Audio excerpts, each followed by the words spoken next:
Carlos Drummond de Andrade nasceu em Minas Gerais, numa cidade produtora de minério de ferro. Há alguns anos vivi em Itabira, principalmente nasci em Itabira. Por isso sou triste, orgulhoso de ferro. 90% de ferro nas calçadas, 80% de ferro nas almas. E esse alinhamento do que na vida é porosidade e comunicação. Em 1934, aos 32 anos, Carlos Drummond de Andrade mudou-se para o Rio de Janeiro, onde os inocentes do Leblon não viram o navio entrar. Os inocentes, definitivamente inocentes, tudo ignoram. Mas a areia é quente e há um óleo suave que eles passam nas costas e esquecem.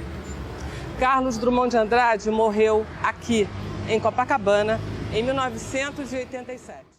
Memória Viva apresenta Drummond na voz de Drummond. Mundo grande. Não, meu coração não é maior que o mundo. É muito menor. Nele não cabem nem as minhas dores. Por isso, gosto tanto de me contar. Por isso me dispo. Por isso me grito. Por isso frequento os jornais. Me exponho cruamente nas livrarias. Preciso de todos.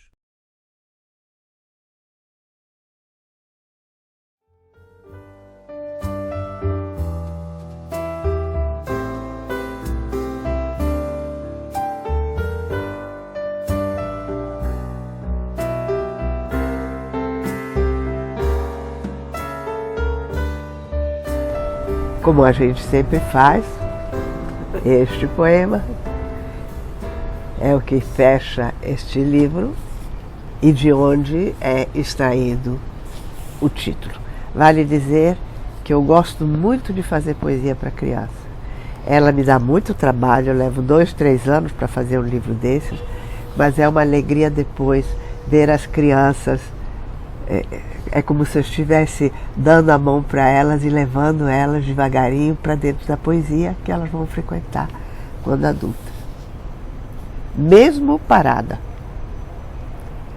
O que se move na noite escura?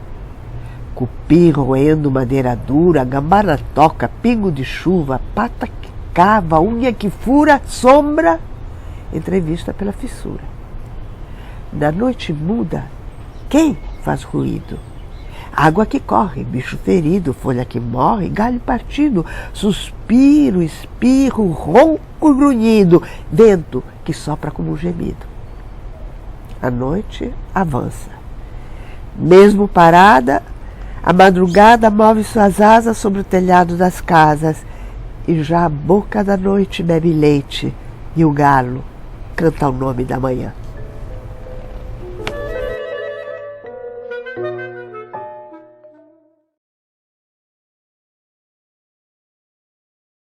Agora, uma conjugação entre escrever e ler, por exemplo, você fica muito tempo sem ler? Ou ler com frequência para não incomodar? Eu sempre li, eu comecei a escrever muito tarde, né? Eu comecei no jornalismo com mais de 30 anos. Em 1969, como eu falei, eu passei a ter um espaço no jornal. Mas eu sempre fui um grande leitor, né? Não tinha nenhuma intenção, nenhuma ideia de ser escritor ou jornalista, mas eu sempre li muito. Então, de certa maneira, quando comecei tarde a escrever, eu já sabia como se fazia, né? Já tinha essa experiência toda de leitor. Então não houve essa angústia assim do começo e tal, né? Obviamente o fato de ser filho de escritor, né, de ser filho, meu pai era um romancista, Érico Veríssimo, eu me criei numa casa em que o livro era uma coisa importante, né, em que havia livros antes de mais nada, né, e o livro era uma coisa importante. Então eu sempre gostei muito de ler, comecei lendo os livros infantis do meu pai, né?